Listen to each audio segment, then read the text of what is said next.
The podcast that floats down here.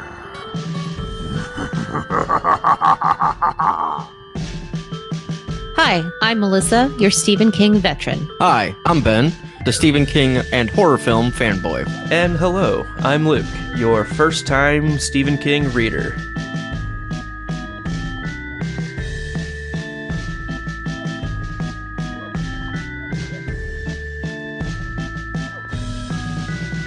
Welcome back. We are continuing our trek through part 5 of Stephen King's It. This part is titled The Ritual of Chud. This is chapter number 19 in The Watches of the Night. We are going to talk this time about sections 4, Kansas Street, 12:20 p.m., 5, The Derry Townhouse, 2 a.m., and 6, The Barrens, 12:40 p.m. Overall, this chapter again is 84 pages. This section alone is only 16 pages, and that is 1.47% of the entire book.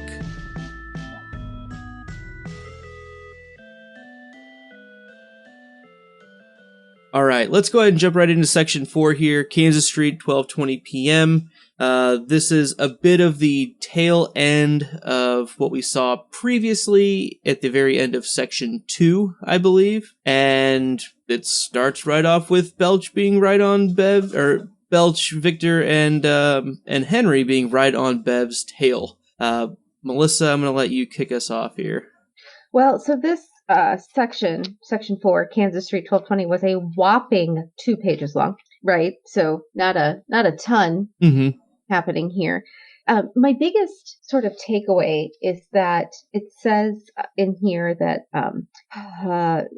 it was this section right here, and it says, across the street, Bev saw this quite clearly. Herbert Ross got out of the lawn chair on his porch, approached the porch rail, and looked over. His face was as blank as Belch Huggins. He folded his paper, turned, and went quietly into the house. So Belch's blank face, Herbert Ross's blank face, Victor, who seemed to snap out of it for just a second and then comes back at another point. What's going on with all of the checked outness of the other characters, the periphery characters? Because even Victor and Belch are kind of periphery, right? They're secondary to Henry. Is this something that's happening specifically? Is this a preordained day? What's going on that all of these people seem to have such blank and vacant stares? Yeah, I actually had the exact note, the exact line highlighted as well, Melissa. It's one because right before this is where the old lady stops her car and yells at Henry, "Hey, what you doing? Let her alone." And at that moment, that's when Herbert Ross gets up, and his face matches Belch's and Victor's. And it seems like almost everyone everyone involved, apart from the losers and Henry, are kind of on autopilot or on. And then section 2, we had Almarsh. He's kind of, but the kids and people that saw Beverly kind of after she was being chased, it was all very blank, even keeled, kind of just almost like I said, autopilot. For the most part, except for I know you remember the kid's name, Luke. Which one? The kid that had the nightmare. Oh, Lars. Lars. Yeah, that's it. Thanks. Yeah. So we get these glimpses of people snapping out of it. Yeah, sorry. Yeah. No, you're fine. But we get snaps and instances, like you said, of Victor Chris snapping out of it for a minute and then going back into it. But the old lady who's not involved in it. So she might not be from Derry, which is my first thought. She's an out-of-towner just passing through.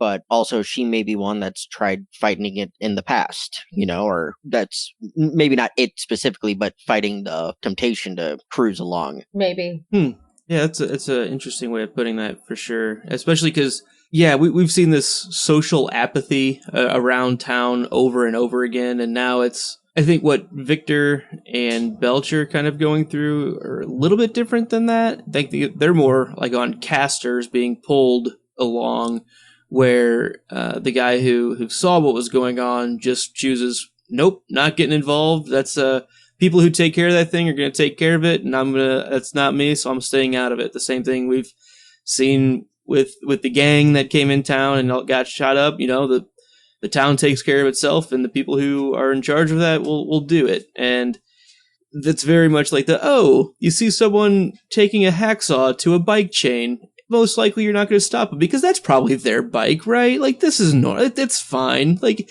people don't typically step in, and I think that's a bit of what King is overall getting to, is kind of pointing out how blatantly bad it is to be so apathetic about things that are happening right in front of your eyes. And at least the old woman tries to do something, right? But she's not a super empowered individual, at least physically powered, to actually do anything with authority to stop this thing from happening, which is another bit of social commentary I think he can easily throw in there. But I definitely think that whole thing is pretty interesting, where we see Henry has kind of gone above and beyond where he's been before, right? It's not just little kids playing. And I know, Benji, you have a note. Maybe it's later on about. I think we could talk about it a little bit more in section 3, or the third section here, section 6. But yeah, I just made another note alluding to what you're talking about. So yeah, we'll hold off. Okay, that's fine. Well placed kick by Bev to go, get her escape out, I guess. It's talent. well placed, well timed. Yeah, my note kind of goes along with that. So Henry's balls are developing calluses from all the random blows he's gotten there, or its influence has really taken a hold, so he can kind of just work through the pain. Like, he gets hit and he drops like any normal human, but he's getting up a bit faster and a bit more amped than I think most men or boys in that instance would be able to, especially what we find out later of his injuries. Yeah, no, there's something else kind of feeding his adrenaline, I think, to keep him going a bit. That's really all there really it was in this section. Bev gets away, right? And the 3 boys kind of lumber after her, but they are pretty confident they know where she's going.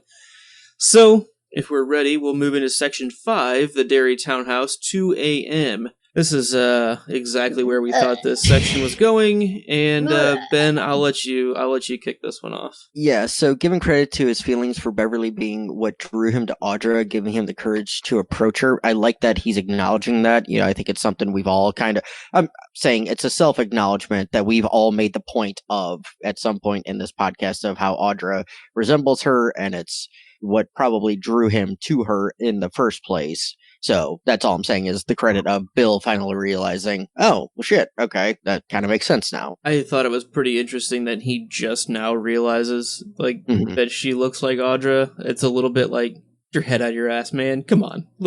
Come on. And I think a lot of it is the post-dairy amnesia thing. It's not until it's finally all clicking back now and whatever. Narratively, I think that's why, but still, come on. That's your wife. This is this woman that you've known, or at least you knew, and now you've seen again. It's just now when you're in the hotel room, you're like, wow, she really does look a lot like my wife. Get the fuck out of here. I don't know. Melissa, you have quite a look. I'm gonna go to you next. I can't. Dumbass male. I'm sorry. I'm supposed to really like Bill. And I think the first several times I read this book, this didn't bother me. It could be that it's taken me 2.5 years to get through it this time. So I can't just skim over this part and ignore it. Really needling down. What? We're really needling down, so we have to focus on these things. It shouldn't take 5 years to read this book, but it is. The time is expanding every 2 minutes that I'm talking. Okay, so Bill realizing, oh, my wife happens to look like this girl that I knew from back when. And oh, my wife is far away, so it's okay. And Bill going, well, okay, what I'm doing is cheating. None of that makes this okay. And it does not make this better. Why does it have to be Bill? I mean, I get it. It has to be Bill. Fine, whatever. But it doesn't have to be Bill. It could be any one of the number of single men available within the group. How about Mike? How about Richie? How about Ben? There's other choices. Henry's even single, although I'm not necessarily saying that would be the best choice. I'm just saying it's less just morally wrong for a character who is supposed to be moral. Mm-hmm. Ironic part of all of this, I have no problem with Bev doing whoever she wants. No problem at all. Because Tom Rogan doesn't deserve her loyalty and fidelity. I mean, he doesn't deserve it. But Audra does. Mm-hmm. I think this is my big, like, my huge overall bleh factor of this one. Yeah. But I can get over it and move on to my other thoughts if you are all are ready to stop talking about what a terrible human being Bill is. Well, I think specifically, narratively, the reason it has to be Bill, and I'm not for it, it's because it has to be, No. they have to show that these characters aren't making these decisions, is what I get the feeling of. It's like they're being pulled by whatever this is for whatever reasons, and they're not actively choosing it, but for some reason they can justify it in this destiny thing that's going on. I know we've already touched on that in section 3 or whatever, but I think that's why it has to be Bill for what the story, that's at least the way I'm needling down on it. If it was one of the single guys, it would mean less. It would show less being completely involved in the story, and that's why they have to like sacrifice Bill's character for that reason. I know. It doesn't mean yeah. you like it. It doesn't mean I'm for it. I'm just like, that's, I think, the reason it's not one of the single guys, because then it's been like, oh, okay, a fling, like, no big deal. Like, this has consequences to it. Enjoy your evening. Right. All right. Are we? Do we have anything else to say about Bill? There was a lot of sex talk. I don't think I really want to talk about it with my siblings. Yeah. I think I'm good. I wouldn't want to talk about it with not my siblings. Yeah. Yeah. No, I have plenty of that on Drinks and Those Things. So check that out if you want. There's a glowing review. Check that out if you feel like it, I guess. So okay, I'm going to move on to Beverly talking about like her relationship with her dad and with Tom. Yes. And it was really this quote that stuck out to me as her finally realizing like what the hell she's been doing wrong this whole time. And it was, as long as someone was worrying about me, I'd be safe. More than safe. Real. That idea that you can't be loved unless someone is concerned about you. And the only way to be concerned is to be concerned in a judgment kind of way. Like, you're screwing yourself up, therefore I have to fix you because she's so broken.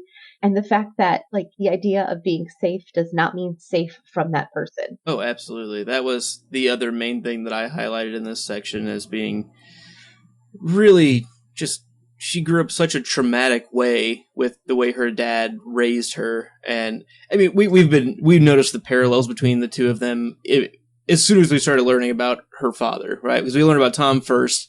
And as soon as we started meeting her father, it was like, oh, okay, well, that kind of tracks as to why she would have reverted back to, like, it just made sense why she would be drawn to that authoritarian, that domineering presence, because she was used to it. And she justifies it here to herself finally as well. So she keeps, cracking off layers of this eggshell that she's built around herself by going back to Tom. And she broke out in chapter 3.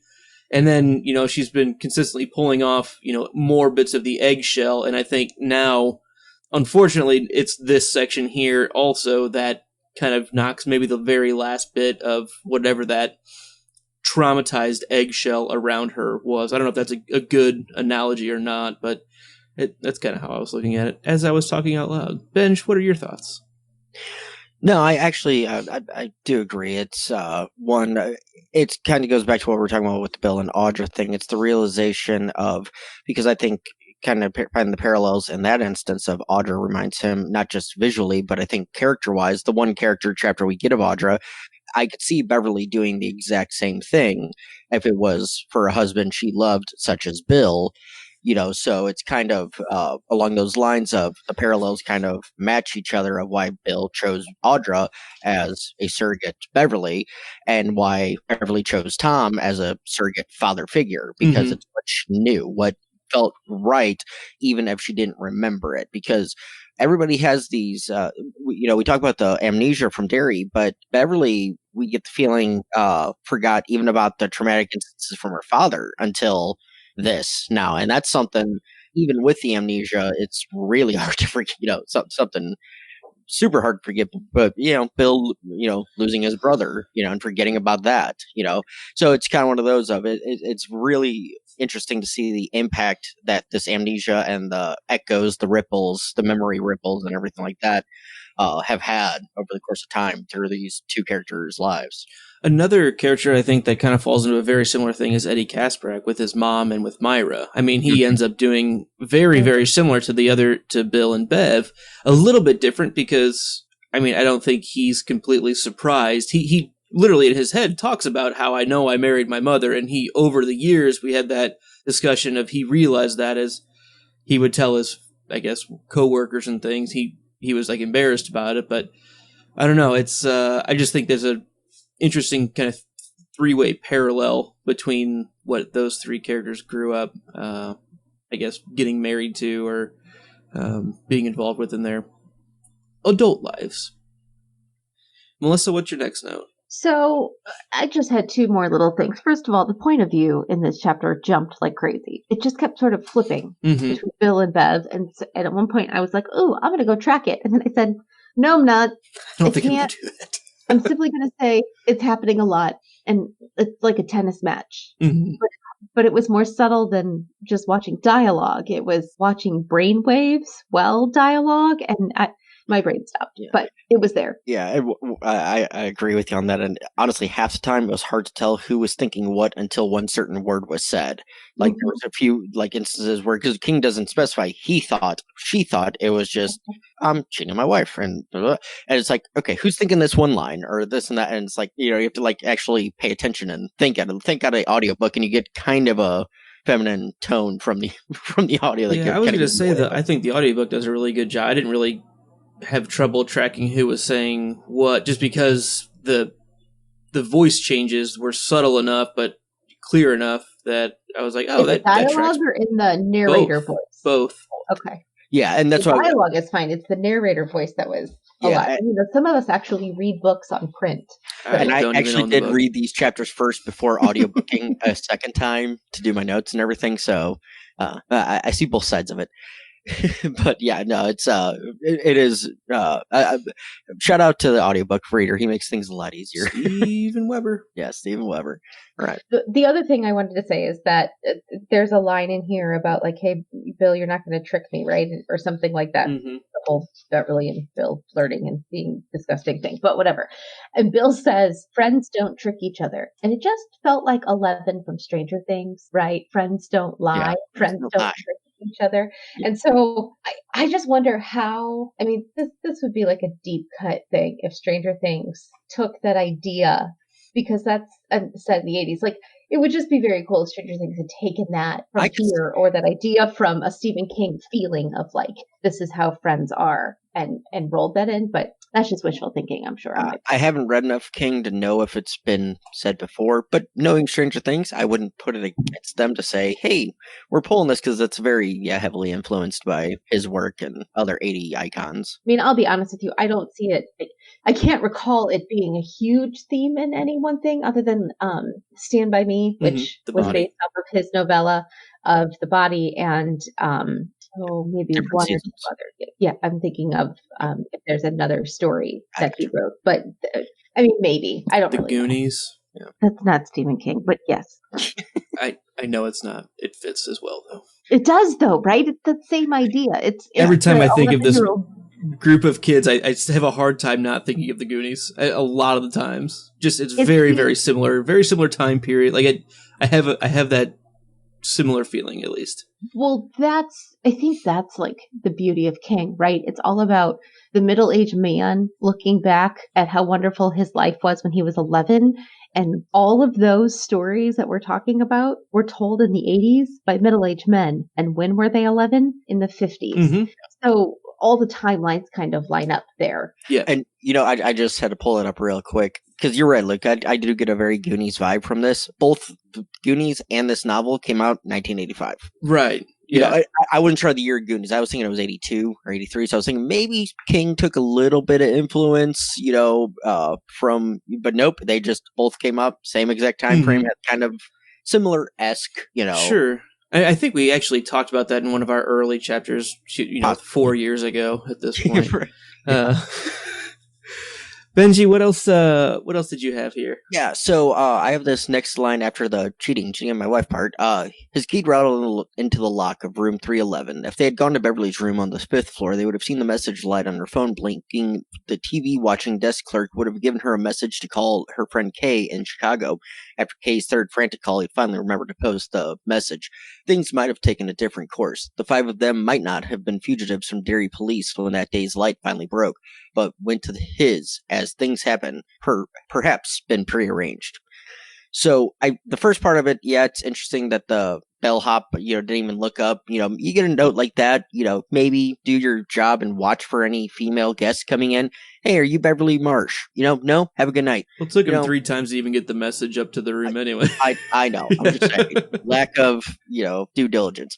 But it's that second part where the 5 of them might not have been fugitives from Derry police when the light broke that morning. Mm-hmm. Well, it's, and this will go into my, I put it down in the question for I've already got it. I already know. Yeah. So what's your thought on that? Well, they're going to be looked at for Mike's death. They're going to be, because they all left from there. Mm-hmm. And the next thing they knew was, the next thing anyone knows is, Mike Hanlon likely dead at the library, at least pretty gravely wounded. And I don't know, it wouldn't have been surprising if people saw them all together pretty much all day. And then he ends up dead, like the one black dude. Like, come on, like it doesn't look good for this group. I noticed that line too. I highlighted it. Was like, and then I saw your question for the new readers. Like, we don't even get there because I wanted to talk about that anyway. So yeah, well, I actually I just typed that as we were talking about. I'm like, I'm just gonna put. I already had the note in mind as well. But yeah, it's one I like that line that sticks out because now you already know. Okay, now there's a third or fourth or fifth. A danger coming onto them, at this point. Mm-hmm. Because we already got Pennywise, we got Henry, we got Tom, we got Audra, who at some way or another, is something not good is going to happen in that instance. There are people looking for this group of people. Yeah. So it's like, and now we have the police are going to be out to find him. So it's like just everything's compounding on one on top of the other. Right around that same portion where they're just getting into the room and Bill's thinking of Audra and he's thinking about, I think he talks about how it's early in the morning, she's just having her breakfast. I think he had a very similar thought to that previously that we talked about when they were still at the library. And no, like he can think that, but we know that that's not true. We know that she's in town already. She's somewhere in the area, and it's just funny to me that like the narrator doesn't seem to be hearkening back to the fact that we have that knowledge where we keep being reminded of other things that are also going on that we've learned before. I've noticed that the narrator hasn't really brought that back up as readily as other things. Or Tom. And I got tricked in a very upcoming section that Tom was going to be a different character that we'll talk about. Yeah. Any other thoughts on section 5? Just 2 quick ones. First of all, his sudden, all of them, and his sudden realization of what she meant, where he wasn't thinking about it, and I don't think it was just because he was thinking with the other head. He just didn't know, and then it hit him, and that shockwave kind of went over both of them at the same time. I like that play up of the revelation of that, even though we don't know what she quite means. She says it flat out. I made love to all of you, and it's like, huh? So kind of like, okay, well, let's figure that. Let's hear that part later. Give me 1 second. Okay. And then Bill has this thought of thinking, I think, was him and her, why not Ben? Because it was you then, it's you now, that's all. Because what goes around always comes around. I think Bob Dylan said that. Or maybe it was Ronald Reagan. And maybe it's me now because Ben's the one who's supposed to see the lady home. And it's, again, my hearkening to Bill trying to be the bigger person in his mind of, it should be Ben, it's supposed to be Ben, but it's me here. You know what? How about you fucking step away? It shouldn't be you, but it's, like they said, what comes around goes around, and it's all kind of predetermined at this point, or they're all on autopilot. Yep. So I'm glad to be done with that section. Yep. Same. All right. Next. Section number 6 of chapter 19 is called The Barrens, 12:40 p.m. So this pretty much takes off right where section 4 left off. I noticed a leapfrogging thing kind of going on with most of these sections. Very perceptive of you. I know, I'm pretty good at looking at section by section. It's just something I've picked up, you know. So right at the very tail end of section 4, Bev ran off, and we pretty much follow along with Henry for most of this, right, at first? Or does it go straight with Bev, and she gets down and she meets up with Ben, and they go into the clubhouse, right? So Benj, take it away. What do you got here? Yeah, so basically, Bev, hightails it into the clubhouse. They shut the lid as Henry and his crew end up in the clearing, and Henry's trying to explain to Belch and Victor, you know, what's down here. Like, they play down here. That other kid told me the one time, you know, he's seen them down around here. They got a club or something. And Belch just got the dumbest line, but it's funny. I'll club them if they want a club. And he just kept saying it because he's so proud of it. It's just like the home run that could have been hit out of Yankee fucking Stadium. I'll club him if they want a club. It's his one shining moment, and he's gonna stick with it. And I give him credit for that because you know what? When you get the one in, you know you hit it. You know when you hit the home run, you know you hit it. My favorite version is when he says, "Club them if they want the old clubby dubby." The old clubby dubby. That's right, old okie dokie. Yep. Like, it was an excellent Belch section. Yeah. And so the boys are kind of walking around searching for him. Henry and Victor go down closer to, I guess, the water, just to kind of look around more there. And Belch sits down. Happens to be, he kind of walks, he's told to stay put and just kind of keep an eye out in that area. It ends up sitting down right on the lid of the old clubhouse there, the old Clubby W house. And, yeah, that's, you know, he ends up letting one rip. And he's just and he farts and sitting up there chuckling, and Bev thinks about, you know, how easily it would be done to give him a nice goose. And Melissa, I know you've got a pretty well placed note. Ben got the church giggles. Oh yeah, right. Like he just kind of loses it, and we have all been there. Oh man, it hurts. I mean, painful. It is, and it's not fun to get the church giggles, but that's what he has, and it's a bad thing, and he just cannot stop. And like, I really like it. I don't like what led up to this scene, and I don't like what's going after this scene, but this little moment, this little brief moment of levity of those two trapped down there underneath this gaseous boy. And they're just crying from trying so hard not to laugh. It's a nice visual. Yeah, and like as that's happening, like the lid that Ben's even like, it wasn't designed to hold the extra 160 pounds of Belch Huggins sitting on it. So the wood starts to crack a little bit, and that makes them laugh even more. Like they're almost like delirious with how funny this is, and like now they're laughing at completely not funny things because they're already rolling. And it's just, I mean, we've been there too. It's like, guess what? At this point, you just gotta laugh because we're basically fucked at this point. Let's just roll with it. But definitely a really sweet scene between the two of them after Belch leaves. That's where I was gonna kind of jump to next. I really adore the fact that Bev and Ben got this private moment, and that she had a matter-of-fact way to address his affection. And it was done very kindly and very like, I know it was you, and I really liked it, and don't you dare deny it, because like, I need that, even though like it may not be what you want, but I don't think you could have addressed it any better. Mm-hmm. Yeah, I have that section highlighted for the line of Ben's throat worked convulsively. He looked down at his hands. I didn't mean anything by it. And she looked at him gravely. You better not mean that. If you do, it's really going to spoil my day. And I'll tell you, it's been going downhill already. You know, and it was, like you said, a very kind way of her to say, you know, and because there was something right before there, she's like, about Bill, or it was right after that, you know, she's like, he says, but you especially like Bill. Maybe I do, but that doesn't matter. If we were grown-ups, maybe it would a little, but I like you all especially. You're the only friends I have. I love you too, Ben. And so for her, yeah, is it friend zoned Ben? Sure, at the moment, but as she calls it out, we're kids, that's, you're more emotionally charged right now than I am in this aspect of, you're more advanced in your mindset. But I don't even think it's like, it's not a sexual thing. It's just emotional. He's, feeling one way, but I think it was a very kind way of her to bring him in, I guess, is my best way I can. Yeah, it's a very honest way. It's a very candid way, and she's not doing it to make him feel bad. Like I mean, it means something to her, regardless if it means the same thing. It still has value, and I think she lets him see that, and that's it's a nice vulnerable spot for both of them, and they will always share that together, kind of thing, until she forgets later on. But that's what they all do.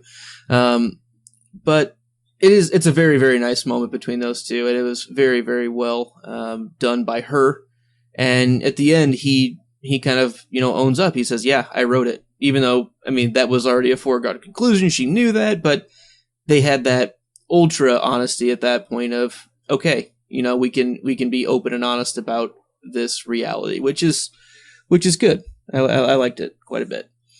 And then, so the other three boys are still out kind of wandering around. They know that they're, Bev and Ben know that they're not at least right by the opening of the clubhouse, but they realize that, you know what, if we're waiting for our other friends to come back, and it would be really bad news if they run in, come in all hunky-dory, it would not be okie dokie if they walk in and those three goons are sitting there waiting for them. So they make this, I think, a pretty smart choice to take the risk and go and try to head them off at the pass, for lack of a better cliche. Mm-hmm. And it's a dangerous move, but it's at least looking out for the betterment of the group overall. Mm-hmm. Yeah, I actually had the exact same thought, and it's with it being Ben to be the one to realize it without Bev's prompting, it kind of puts them on the same mental level of thinking about the others, because Bev had the same thought in section 3 mm-hmm.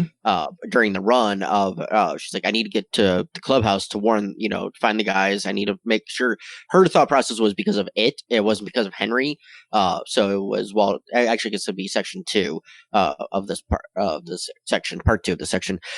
She was like, I need to find out if the guys are being chased or being tormented by Pennywise as well, like I am. And so Ben having kind of the same thought process of, we have to make sure they're not attacked by Henry, kind of thing. Mm-hmm. Yep.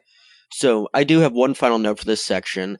Ben being mostly concerned with Henry going after the old woman, because kids know to stay below the line of sight, and Henry going above that means he really had gone crazy in Ben's eyes.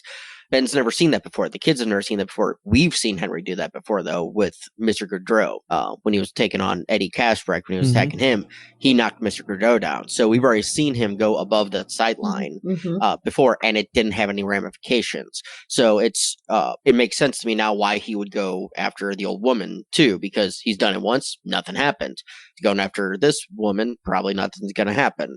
And it's also playing into the craziness and psychotic ability. But I do like that Ben's like, that's how he knew he's gone crazy. I was just surprising that Eddie didn't mention it to them about Mr. Goudreau. If Eddie remembers, because remember that was the same day his arm broke. So like, in all of the crazy with that, he may have just forgotten or just hasn't mentioned it. Yeah, it's possible. We're in the grand scheme of all the things that happened. That was like, it just didn't, but that was a really good catch, Bench. I didn't think about that at all. Like, I had forgotten about him knocking down the guy. So this was a really good connection for us to see. Yeah, no, he really is off his rocker and taking adults down with him. Yeah, and I really liked the way that line was written of, if you're less than 5 feet tall, you don't normally hit most adults' purview, especially in Derry, where it's like, oh, well, you're not tall enough to be an issue. You're not tall enough for me to even have concern myself with. So I think that definitely holds true, and now that's why it's so eye-opening for Ben, is because,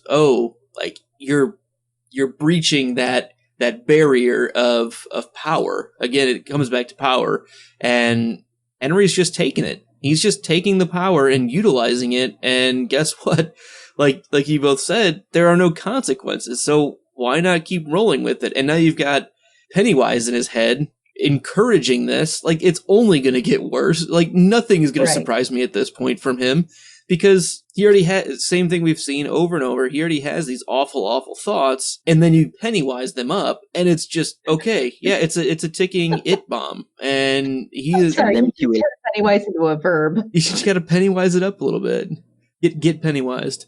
And, yeah, And nothing Pennywise, would surprise very me good with him band. right now. What was that, Benj? Sorry, as I was trying to catch up. I said, and get Pennywise, a very good 90s band.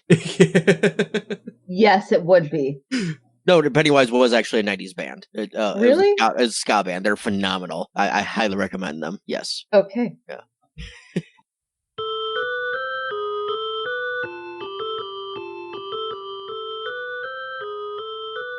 Well, I think that does it for the main chapter discussion. You guys have any questions for the new reader? Melissa has a hand pick me. way up. Pick me. Go for it. Okay. So I'm going to go back to post-coitus. Postcoital Bev and Bill. I'm going to channel my inner Sheldon. Shelton. And it says, they're talking about like how they got out. She's like, "Do you remember the rest now?" He shook his head slowly, not the specifics. By the way, I'm totally skipping the stutter. I'm not going to do it because I'm not that good at it, and I will just mess it up. But he looked at her, and she saw he was badly frightened. What it really came down to was we wished our way out, and I'm not sure, Beverly. I'm not sure grown-ups can do that. So, Luke, I ask you, can they wish themselves out as adults? When it comes to power and faith, I think so. It's going to come down to whether or not they believe it.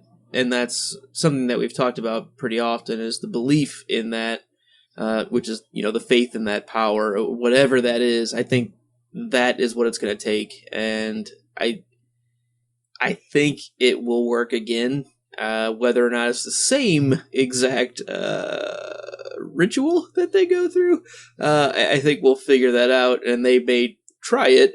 I don't know if it's going to work exactly the same way, but I think the intention is really what matters behind whatever this act is. Fair. And my response to that, Luke, don't have beliefs, have ideas. Sorry. I know one of you gets that one. I don't. Melissa, I know you I've do. heard it. I cannot place it. Dogma. Yes. Oh, Matt Damon, Chris Rock, Matt Damon, Jay and Silent Mhm. Bob. the 13th Apostle. Oh, I remember the movie. It's been a long time since I've seen it. Yes. Nope. That's- I'm with you. Yeah, that's one of my favorite lines. Don't have beliefs, have ideas. Oh no, that's my favorite line is no power, no treasure, no mortal sin greater than central air. Yes. Oh God, what's his name? Jeremy. That's not Jeremy Piven. Who's that guy? Anyway, moving on. Okay. Yeah. All right, questions from the new reader. Right on that same exact topic there, Melissa. Bev clearly is making a reference to some kind of underage orgy, right? I mean, that's like, she said that she made love to all of them. Problematic? Like, I'm just a little worried about where this chapter's going. Okay. And if you listened to the Noobs episode, I will say the one thing that I was spoiled on before reading this, or like as we were starting this, was there is an orgy at some point, but I have no context for whatever, and I've always thought it was just the adults. This is a little weird now. Okay. I refuse to comment on Good. your comment until we get to any part that may or may not happen that is related to your comment. That was just the main thing that I was like, oh, that's different. That's way different. That's not what I thought it was gonna be. All right, so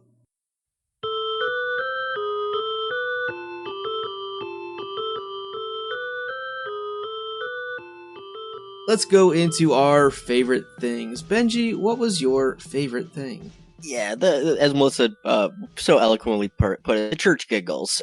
In a time of dire circumstances, sometimes you just can't help but laugh. That's all you got, It's like, I don't know if you've ever been in a near that situation. Well, actually, I know you have. Both of you have. I should say you, more to the listeners. Don't know if you've been in a near-death situation, but when you are, sometimes you just can't help but fucking just crack up Mm-hmm. at one point during it. Oh, absolutely. My favorite thing kind of goes right around that same area, and it's that the same conversation we had earlier about Bev and Ben realizing that Henry is pretty far gone. I mean, If he's going after adults and is just okay with that, with no hesitation whatsoever, yeah, it's a real concern for them to be more than bullying and pushed around. And no, he's gonna probably use that knife that he was carrying around. That doesn't seem like a question at this point. So I really liked the way that they kind of discussed that. Melissa, what was your favorite thing? My favorite thing was Belch waiting alone on top of the clubhouse, channeling his inner Ernie. Mm-hmm. No reference. Ernie with rubber ducky. Rubber ducky, yeah. Like that's just what it reminded me of. Him sitting there singing along, but because that'd be it's really like okie he's being Okie dokie. Okay, except it really is like Belch being just a little kid, a dumb kid, like a big, overgrown, immature, like, and let's be honest, probably kind of entitled kid in the fact that he thinks he could just walk around and, like, you know, beat other kids up. But he's just a kid, and that's going to be important to remember. He's just a big dumb kid. He's just a kid. Yeah. That's all.